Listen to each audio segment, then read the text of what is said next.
Hello, everyone. Welcome back to the False Nine podcast.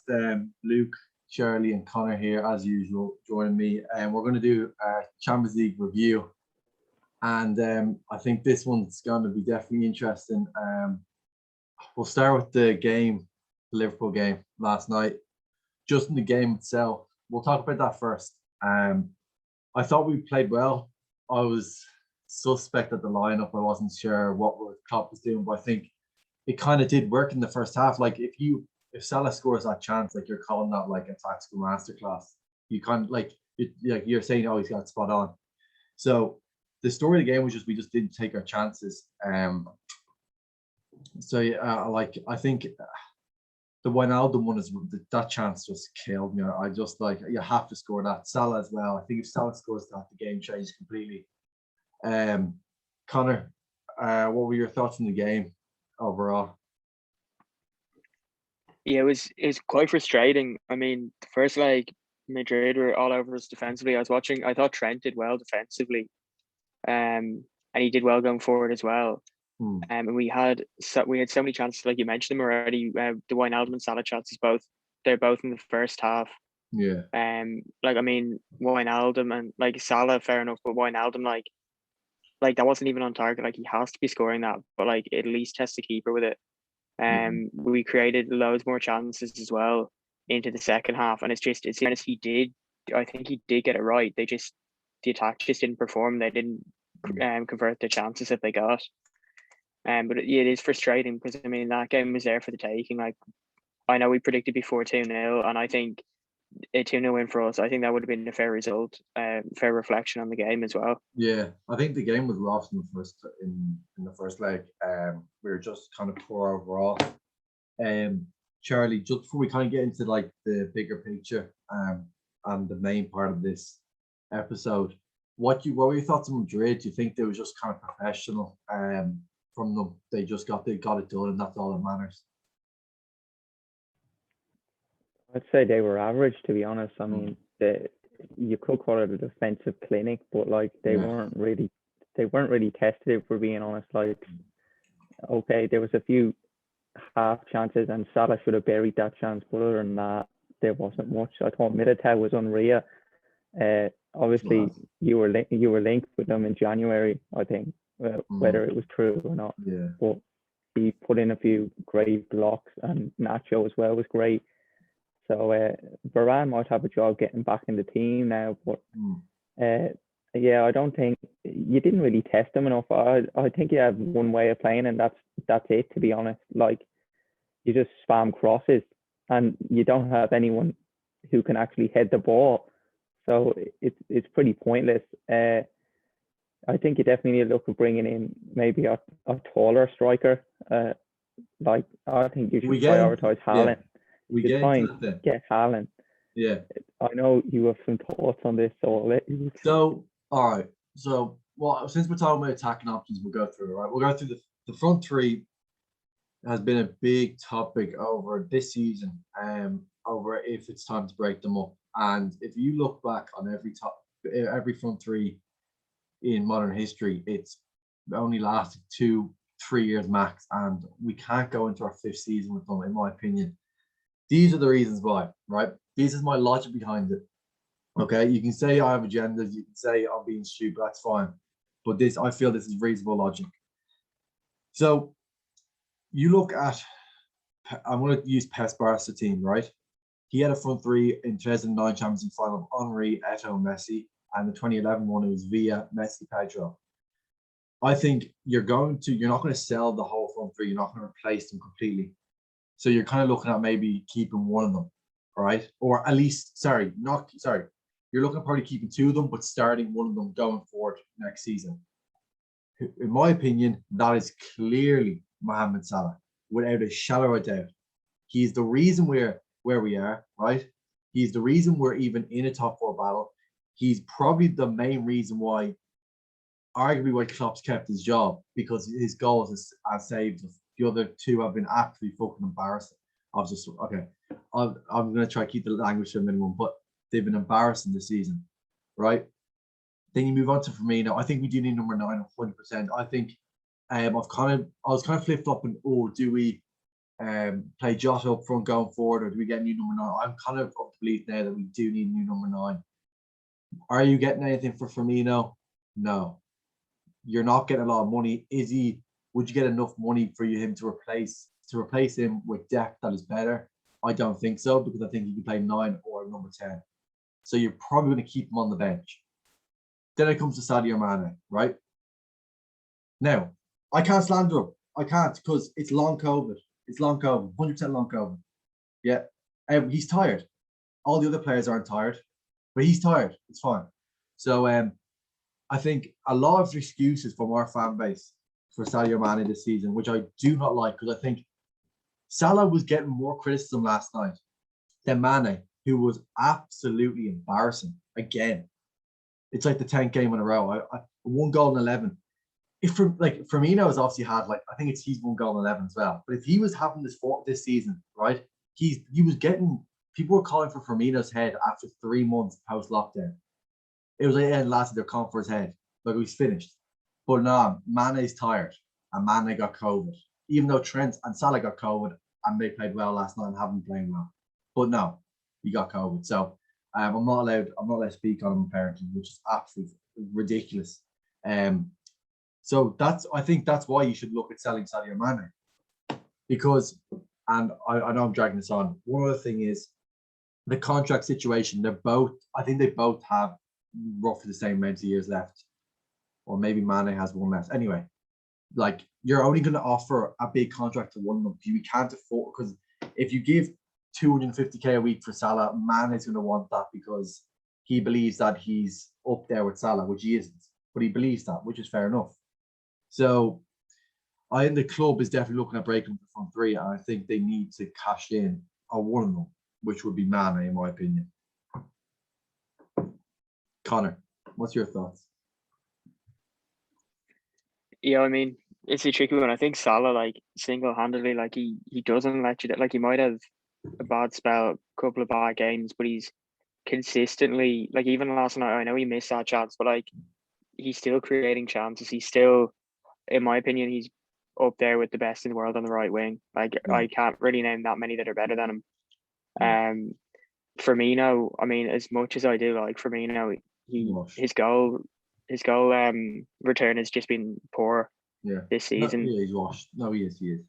I think he's definitely. I think the interesting thing about Jota up front, I don't think he's a physical presence that we need, especially if we're going to be putting crosses in. I think it was Charlie or Luke was suggesting Haaland. Like, I think we do need someone like that who is able to play on the break, play fast football, but also has the ability in the air as well for crossing. I just think you're right. The Jota as well up front doesn't work because his link-up play is not good either. I would really like us to buy Lautaro. I think he is good in the air.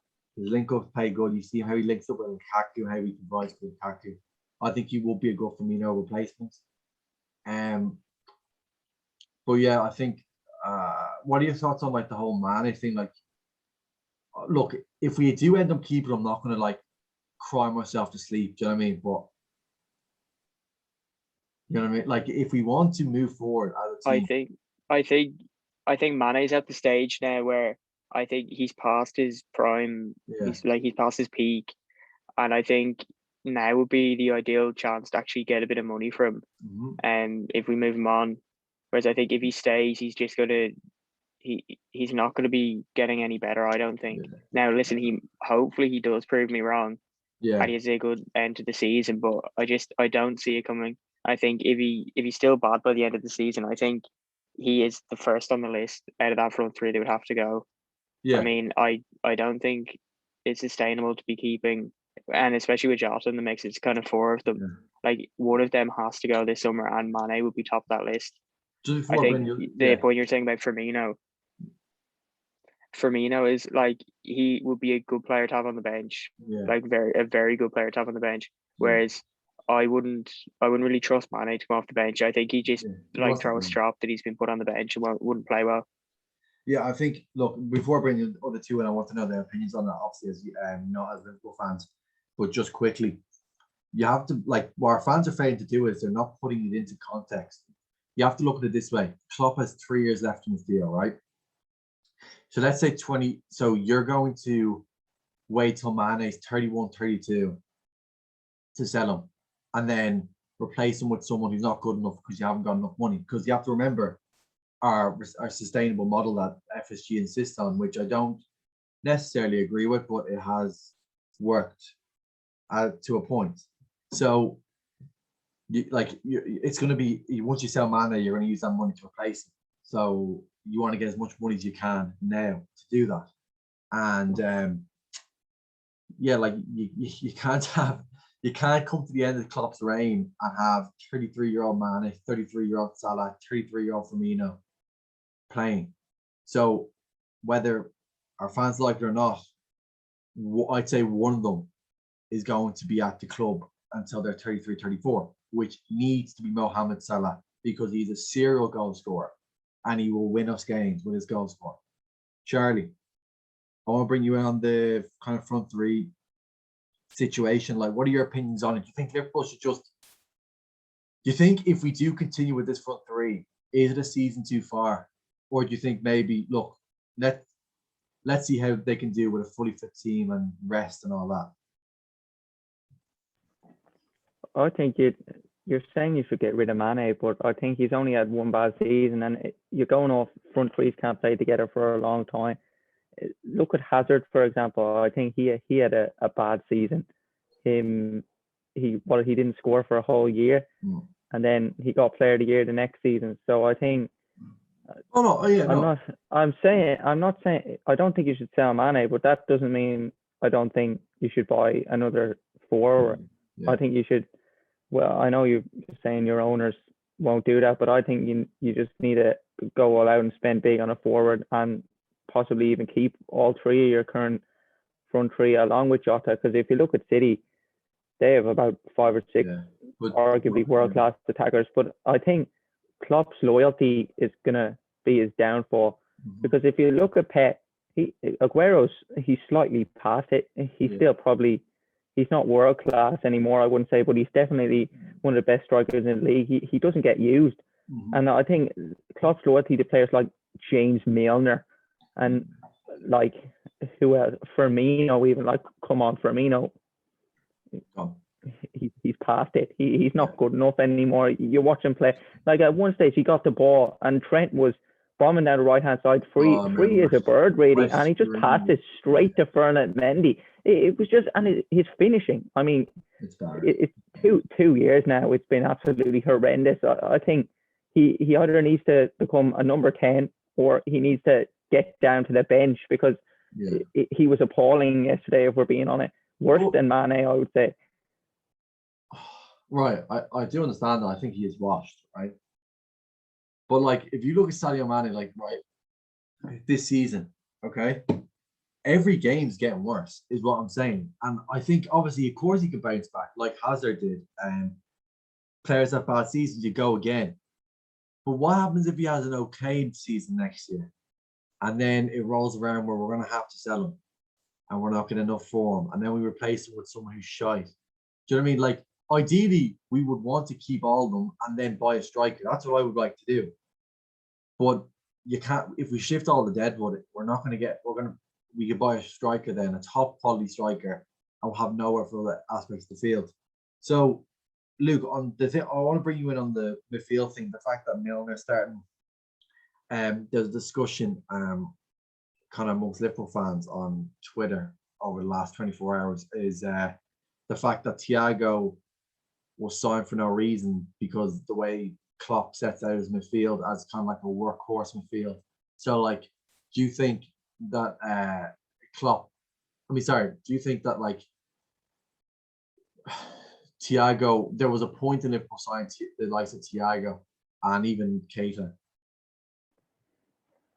Honestly, I don't think you're going to like this view, but I don't really see what Thiago offers as a number 8 in the Liverpool team, to be honest. Now, I don't think James Milner should have started last night. I think there was 3 better alternatives. Now, I don't think Milner did very bad. Like, he was actually all right. But I think Oxlade-Chamberlain, Keita and Thiago probably should have played, should have been ahead of him in the pecking order to play.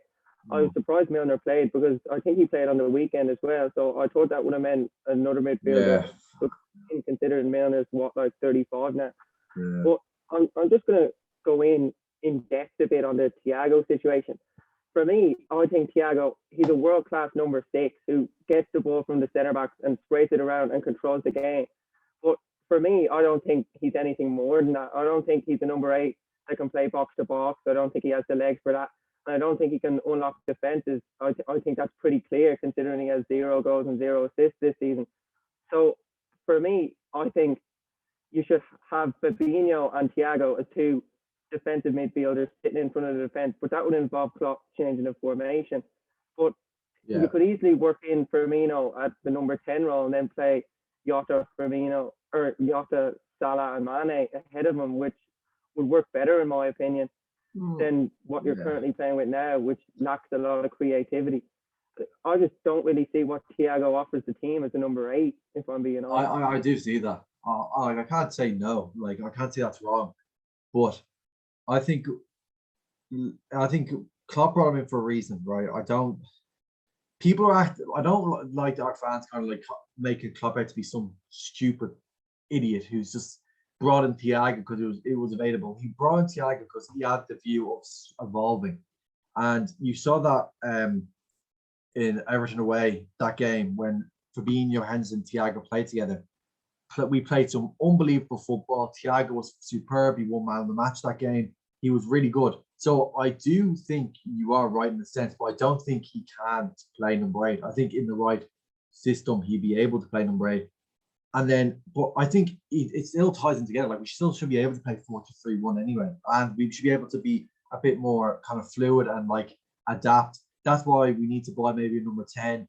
So if we need to play 4-2-3-1 and things like that. Another midfielder who's like who's dividing opinions, Wijnaldum. I mean, he should probably leave because if he hasn't signed the contract now, you do worry like why he doesn't deserve the money he's asking for. But I thought he was good yesterday. But there just seems to be a certain section of the fan base, and I don't want to name like you know what I mean, but like it's like people have agendas against other midfielders because like their favorite player should be playing ahead of them. Do you get me? So basically, it's like Kaida fans against Ronaldo fans, and then Thiago's like somehow moved in there, and I'm just like, it's so weird. Like, the problem with us is I think Wijnaldum gets a bad rap off rival fans. It's because of us as well. Like, we literally, our fans crucify him. Like, people were standing him because he was tying his laces. What do you mean? He was tying his laces. Like, he was obviously it's in the middle of attack, but like you know, if he's gonna trip over himself or some shit like that, like he's literally tying his lace and you're standing on him. It makes no sense to me. But I thought he was good last night. Connor, in terms of like moving back to Thiago and the midfield dynamic moving forward, what would your midfield be like looking like next year? Would you go with the 4-2-3-1 and play for Thiago, or what were you thinking? Yeah, no, I've said this before, and I agree with what Luke was saying there about the 2 defensive midfielders. I think if you do that, you get the best out of Thiago, and we all know that Fabinho is, like, I know Charlie and Luke might not agree, but I think he is one of the best defensive midfielders in the world at the moment. And if he has Thiago alongside him, if Thiago's playing a deeper role there, and he can see more of the pitch in front of him, and I think Firmino, like, we've seen him play that 10 role for Brazil, and I think that is his best position. Yeah. I don't know why he's sort of, when he's up front, he's sort of expected to score more goals and assists and stuff like that. Whereas I think if he's 10, his link-up play would be a lot better there. Yep. But that's obviously provided we don't actually get anyone this summer. Yeah. Obviously, if we get another striker, we can have him up front instead. But I do think a 4-2-3-1 would be probably the best option going forward. Now, you could revert back to the 4-3-3 against the sort of smaller teams to sort of when we can just beat them like that. But I think in the bigger games, like, you do need to sort of switch it up, the approach, and be a bit more creative to get past them. Especially the likes of Madrid, we saw that. Yeah. No, I agree. I think we just need to be a bit more. We need to be less rigid. Like, we should be able to do both, and that's why, you know, you have Thiago, Henderson, Fabinho, Kaita, Wijnaldum as midfield options. Like, they all offer something. They can all kind of fit into different combinations, stuff like that. So I think, yeah. Oh, look, going forward to the summer, would I be absolutely distraught if none of the front three are sold? No.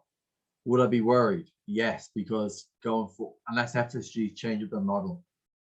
But again, I think a lot of us getting rid of the Deadwood. But I think we've talked enough about that. We've been on it for ages.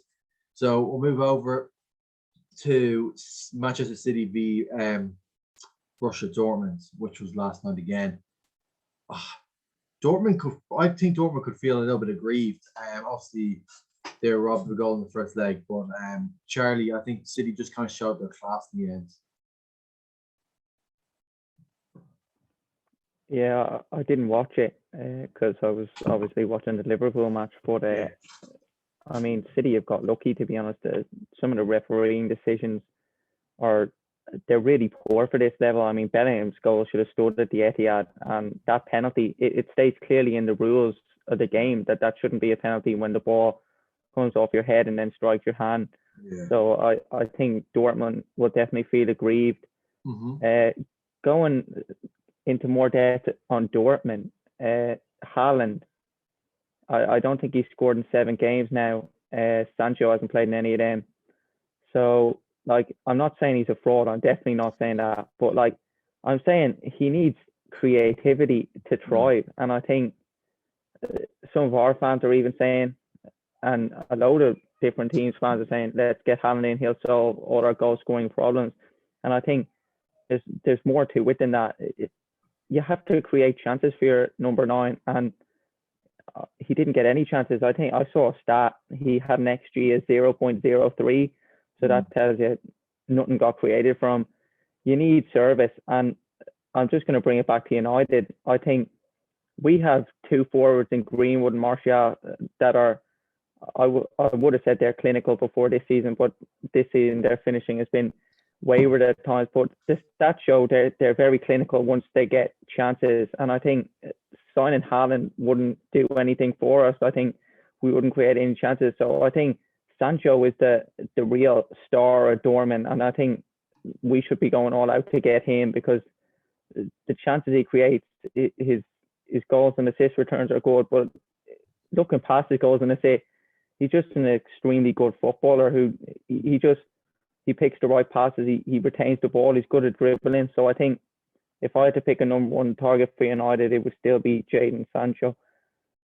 Yeah, definitely. He obviously didn't play last night, so I think they definitely. Sorry, he didn't play either. Like, definitely missed him. Yeah, I think you're right with Haaland.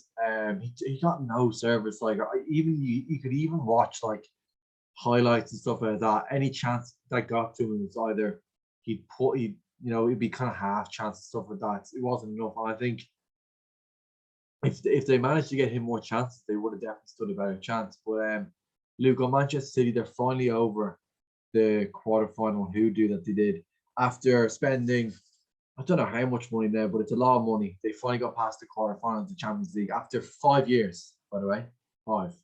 16, 17. Yeah, 5 years. This is their 5th try, Pep's 5th try, and he's gotten to the semi-final.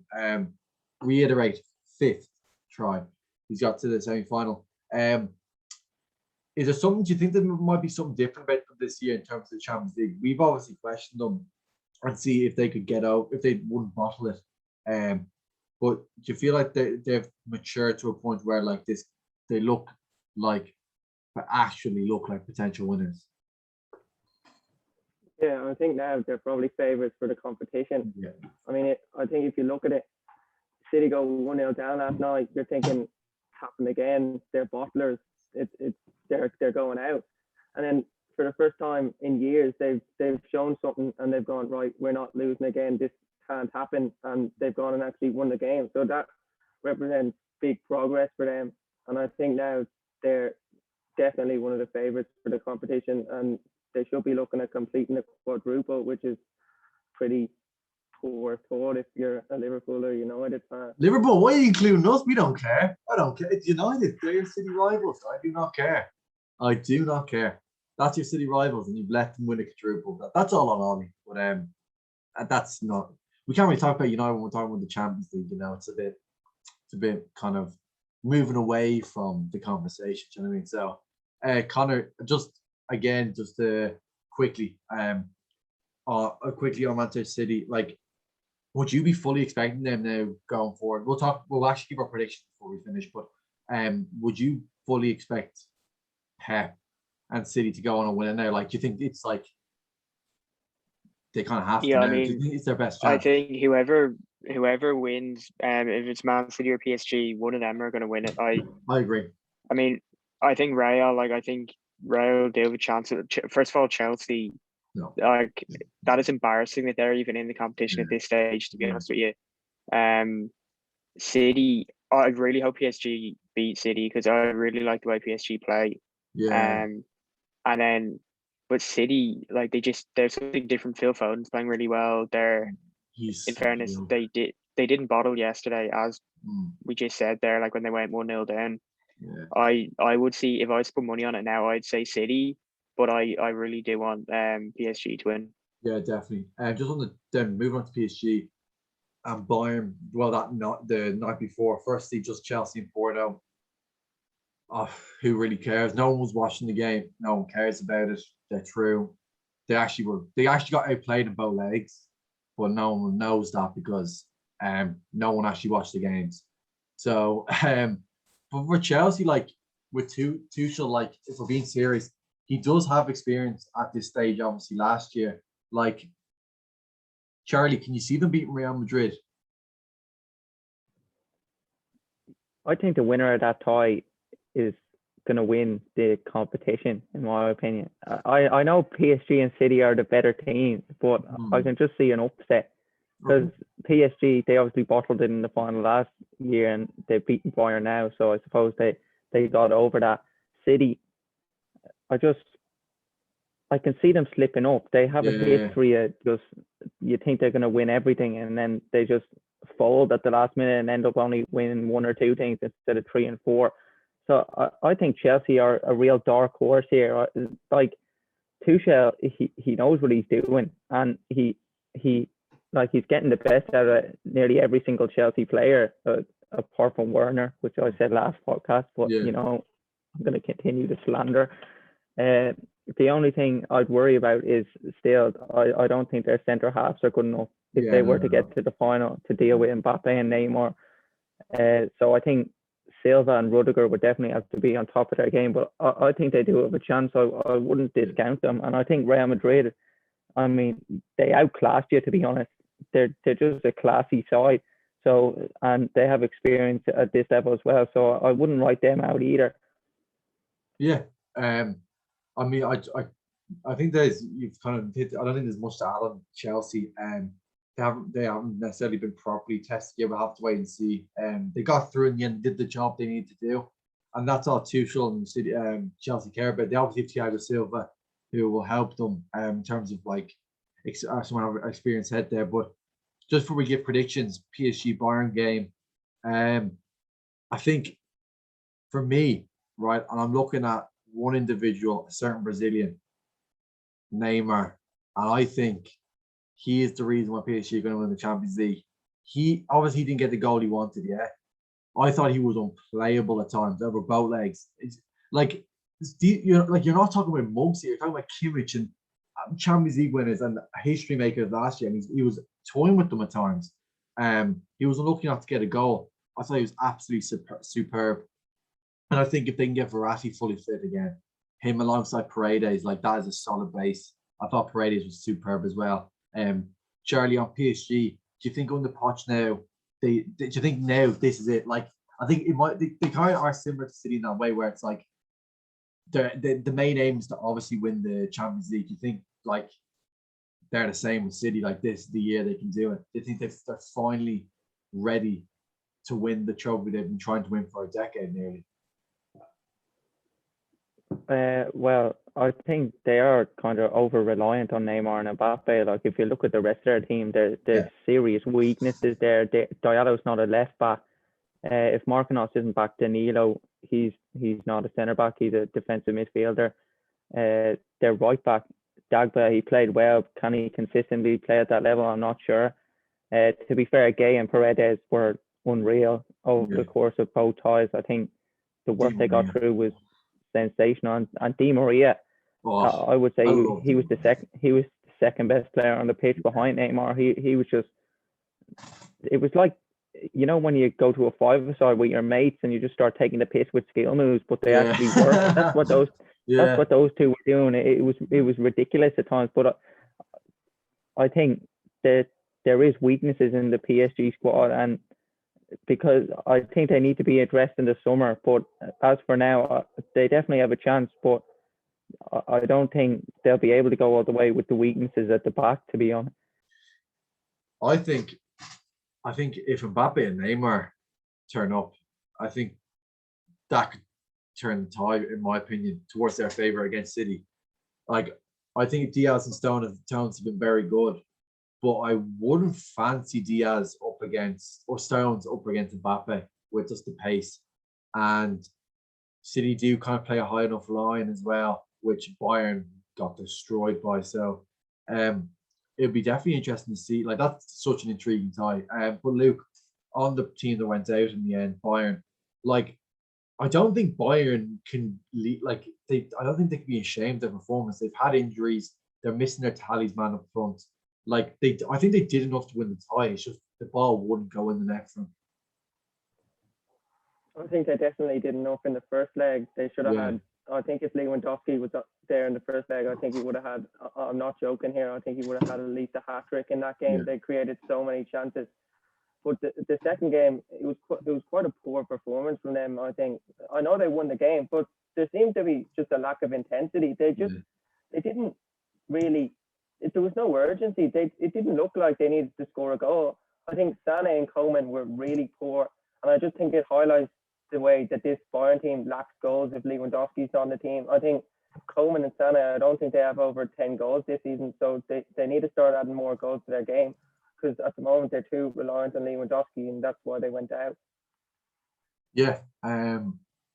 Just before we give our predictions for the last four, Connor, again, I think obviously, as you said, but as Luke was saying, like, they did do enough. Lewandowski being out and stuff like that, but I think defensively they didn't do themselves any favors. I think they kind of stuck with the high line where they're like, look, we have to get goals. We're going to have to crash them somehow. But you think, like, it was a bit naive from Flick to just play that high of a line, especially with Boateng, who isn't the quickest. Yeah, I think it was poor from Flick. I mean, I thought that all four fullbacks from, like, both sets of fullbacks from both teams, I didn't think they were great. Like, they got exposed so many times. But I don't know what he's thinking playing that high line. And Davies at left back was bombing forward. Yeah. And he's just leaving Di Maria in acres of space. Yeah. He got torn apart, and his touch was so bad as well. And Boateng, obviously, I don't know how he expects him to keep up with Mbappe. Obviously, he did have a word with him, I think, at half time. Yeah, because in the second half, he actually got a bit tired to him. But the first half, he was literally giving Mbappe like 20 meters of space. And, like, if you give him even half of that, like, he's still going to get past you every time. I think Mbappe, like, he got down that channel really well between Boateng and the right back there. And I think it's just poor from Flick. So, I mean, Bayern, they didn't need to play that higher line. Like, they did have time. Like, they needed 2 goals in it, didn't they? But like, you don't need to force these things. Like, the goals will come if you're solid defensively. Like, the big thing for them was not to concede. And if we're being honest, PSG, like, they should have scored 2 or 3 there. Yeah. I mean, Neymar's Neymar shot when he cut back and hit that shot. If that had gone top corner, that would have been one of the goals of the season so far. Yeah, definitely. Just before we run out of time, quick predictions, the last 4 and then the final. So just really quick, I'm going to go PSG Madrid final, PSG to win it. Charlie. I'm going to go Madrid City final with Madrid to win. Nice. Luke. I'm also going for a Madrid and City final. I think City are favourites, but I think the experience of Madrid might actually give them a solid chance. Interesting. But City are favourites in my book. Connor?